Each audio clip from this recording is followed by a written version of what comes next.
शिक्षा वो शेरनी है जो इसका दूध पिएगा वो दहाड़ेगा। इस पूरी दुनिया में गरीब वही है जो शिक्षित नहीं है, इसलिए आधी रोटी खा लेना लेकिन अपने बच्चों को जरूर पढ़ाना। अन्याय से लड़ते हुए आपकी मौत हो जाती है तो आपकी आने वाली पीढ़ियां उसका बदला जरूर लेंगी, और अगर अन्याय सहते हुए आपकी मौत हो जाती है तो आपकी आने वाली पीढ़ियां भी गुलाम बनी रहेंगी। मैं एक समुदाय की प्रगति को उस डिग्री से मापता हूं जो महिलाओं ने हासिल की है। राजनीति में हिस्सा ना लेने का सबसे बड़ा दंड यह है कि अयोग्य व्यक्ति आप पर शासन करने लगता है। मुझे वह धर्म पसंद है जो स्वतंत्रता, समानता और बंधुत्व सिखाता है। मंदिर जाने वाले लोगों की लंबी कतारें जिस दिन पुस्तकालय की ओर बढ़ेंगी, उस दिन मेरे इस देश को महाशक्ति बनने से कोई रोक नहीं सकता है। जिसे अपने दुखों से मुक्ति चाहिए उसे लड़ना होगा, और जिसे लड़ना है उसे पहले अच्छे से पढ़ना होगा, क्योंकि ज्ञान के बिना लड़ने गए तो आपकी हार निश्चित है। समाज में अनपढ़ लोग हैं, ये हमारे समाज की समस्या नहीं है, लेकिन जब समाज के पढ़े लिखे लोग भी गलत बातों का समर्थन करने लगते हैं और गलत को सही दिखाने के लिए अपनी बुद्धि का उपयोग करते हैं, यही हमारे समाज की समस्या है। यदि हमें अपने पैरों पर खड़े होना है, अपने अधिकार के लिए लड़ना है, तो अपनी ताकत और बल को पहचानो, क्योंकि शक्ति और प्रतिष्ठा संघर्ष से ही मिलती है। छीने हुए अधिकार भीख में नहीं मिलते, अधिकार वसूल करना होता है। यदि आप मन से स्वतंत्र हैं तभी आप वास्तव में स्वतंत्र हैं। यदि हम आधुनिक विकसित भारत चाहते हैं तो सभी धर्मों को एक होना पड़ेगा। जो झुक सकता है वो झुका भी सकता है। धर्म मनुष्य के लिए बना है, ना कि मनुष्य धर्म के लिए। मैं राजनीतिक सुख भोगने नहीं बल्कि नीचे दबे हुए अपने भाइयों को अधिकार दिलाने आया हूं। आप स्वाद को बदल सकते हैं, परंतु जहर को अमृत में परिवर्तित नहीं किया जा सकता है। हम आदि से अंत तक भारतीय हैं। मैं बहुत मुश्किल से इस कारवां को इस स्थिति तक लाया हूं। यदि मेरे लोग, मेरे सेनापति इस कारवां को आगे नहीं ले जा सकें तो पीछे भी मत जाने देना। महात्मा आए और चले गए, परंतु अछूत अछूत ही बने हुए हैं।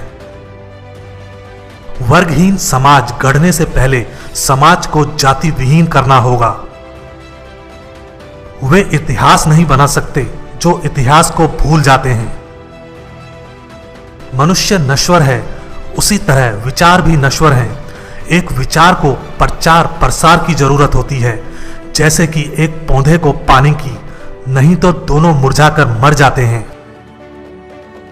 पानी की बूंद जब सागर में मिलती है तो अपनी पहचान खो देती है। इसके विपरीत व्यक्ति समाज में रहता है पर अपनी पहचान नहीं खोता। इंसान का जीवन स्वतंत्र है, वो सिर्फ समाज के विकास के लिए पैदा नहीं हुआ बल्कि स्वयं के विकास के लिए भी पैदा हुआ है। ज्ञान हर व्यक्ति के जीवन का आधार है। बुद्धि का विकास मानव के अस्तित्व का अंतिम लक्ष्य होना चाहिए। हो सकता है कि समानता एक कल्पना हो, पर विकास के लिए यह जरूरी है। मैं समझता हूं कि कोई संविधान चाहे जितना अच्छा हो, वह बुरा साबित हो सकता है यदि उसका अनुसरण करने वाले लोग बुरे हों। एक संविधान चाहे जितना बुरा हो, वह अच्छा साबित हो सकता है यदि उसका पालन करने वाले लोग अच्छे हों। जो व्यक्ति अपनी मौत को हमेशा याद रखता है, वह सदा अच्छे कार्य में लगा रहता है। अगर मुझे लगा कि मेरे द्वारा बनाए गए संविधान का दुरुपयोग किया जा रहा है, तो सबसे पहले मैं इसे जलाऊंगा। कुछ लोग सोचते हैं कि धर्म समाज के लिए आवश्यक नहीं है। मैं यह दृष्टिकोण नहीं रखता। मैं धर्म की नींव को समाज के जीवन और प्रथाओं के लिए आवश्यक मानता हूं। अच्छा दिखने के लिए नहीं, बल्कि अच्छा बनने के लिए जियो। कानून और व्यवस्था राजनीतिक शरीर की दवा है। जब राजनीतिक शरीर बीमार पड़े तो दवा जरूर दी जानी चाहिए। शिक्षित बनो, संगठित रहो और उत्तेजित बनो। एक महान आदमी एक प्रतिष्ठित आदमी से इस तरह से अलग होता है कि वह समाज का नौकर बनने को तैयार रहता है। राष्ट्रवाद सभी औचित्य ग्रहण कर सकता है जब लोगों के बीच जाति, नस्ल या रंग का अंतर भुलाकर उनमें सामाजिक भाईचारे को सर्वोच्च स्थान दिया जाए। जो कौम अपना इतिहास नहीं जानती है वह कौम कभी अपना इतिहास नहीं बना सकती। महान प्रयासों को छोड़कर इस दुनिया में कुछ भी बहुमूल्य नहीं है। एक सफल क्रांति के लिए यह आवश्यक नहीं है कि असंतोष हो। जो आवश्यक है वो है न्याय, आवश्यकता, राजनीति और सामाजिक अधिकारों के महत्व पर गहन विश्वास। हमें जो स्वतंत्रता मिली है उसके लिए हम क्या कर रहे हैं? यह स्वतंत्रता हमें अपनी सामाजिक व्यवस्था को सुधारने के लिए मिली है, जो असमानता, भेदभाव और अन्य चीजों से भरी हुई है, जो हमारे मौलिक अधिकारों के साथ संघर्ष करती है। स्वतंत्रता का अर्थ साहस है और साहस एक पार्टी में व्यक्तियों के संयोजन से पैदा होता है। शिक्षा महिलाओं के लिए भी उतनी जरूरी है जितनी पुरुषों के लिए। आज भारतीय दो अलग अलग विचारधाराओं द्वारा शासित हो रहे हैं।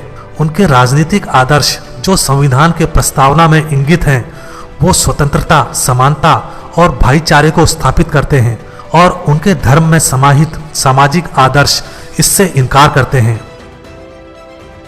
ज्ञानी लोग किताबों की पूजा करते हैं जबकि अज्ञानी लोग पत्थरों की पूजा करते हैं। मैं ये नहीं मानता और ना कभी मानूंगा कि भगवान बुद्ध विष्णु के अवतार थे। मैं इसे पागलपन और झूठा प्रचार प्रसार मानता हूं। हालांकि मैं एक हिंदू पैदा हुआ था, लेकिन मैं सत्यनिष्ठा से आपको विश्वास दिलाता हूं कि मैं हिंदू के रूप में मरूंगा नहीं। समाजवाद के बिना दलित मेहनती इंसानों की आर्थिक मुक्ति संभव नहीं। शिक्षित बनो, संगठित रहो, संघर्ष करो। समाज को श्रेणी विहीन, वर्ण विहीन करना होगा, क्योंकि श्रेणी ने इंसान को दरिद्र और वर्ण ने इंसान को दलित बना दिया। जिसके पास कुछ भी नहीं है वे लोग दरिद्र माने गए और जो लोग कुछ भी नहीं है वे दलित समझे जाते हैं। संविधान केवल वकीलों का दस्तावेज नहीं है, बल्कि यह जीवन जीने का एक माध्यम है। एक इतिहासकार सटीक, ईमानदार और निष्पक्ष होना चाहिए। संवैधानिक स्वतंत्रता का कोई अर्थ नहीं है जब तक आप सामाजिक स्वतंत्रता प्राप्त नहीं कर लेते। जीवन लंबा होने की बजाय महान होना चाहिए। देश के विकास के लिए नौजवानों को आगे आना चाहिए। जो धर्म जन्म से एक को श्रेष्ठ और दूसरे को नीच बताए वह धर्म नहीं, गुलाम बनाए रखने का षड्यंत्र है।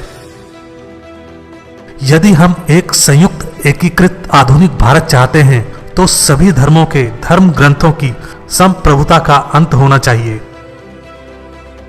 मेरी प्रशंसा और जय जयकार करने से अच्छा है मेरे दिखाए मार्ग पर चलो।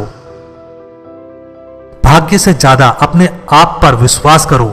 भाग्य में विश्वास रखने की बजाय शक्ति और कर्म में विश्वास रखना चाहिए। एक सुरक्षित सेना एक सुरक्षित सीमा से बेहतर है। धर्म पर आधारित मूल विचार व्यक्ति के आध्यात्मिक विकास के लिए एक वातावरण बनाना है। इतिहास गवाह है, जब नैतिकता और अर्थशास्त्र के बीच संघर्ष हुआ है वहां जीत हमेशा अर्थशास्त्र की होती है।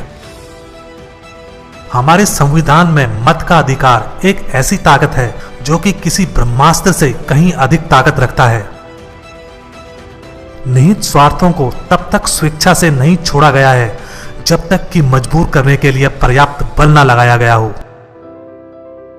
मनुवाद को जड़ से समाप्त करना मेरे जीवन का प्रथम लक्ष्य है। उदासीनता सबसे खतरनाक बीमारी है जो लोगों को प्रभावित कर सकती है। देश के विकास से पहले हमें अपनी बुद्धि के विकास की आवश्यकता है। न्याय हमेशा समानता के विचार को पैदा करता है। पति पत्नी के बीच का संबंध घनिष्ठ मित्रों के संबंध के समान होना चाहिए। हिंदू धर्म में विवेक, कारण और स्वतंत्र सोच के विकास के लिए कोई गुंजाइश नहीं है।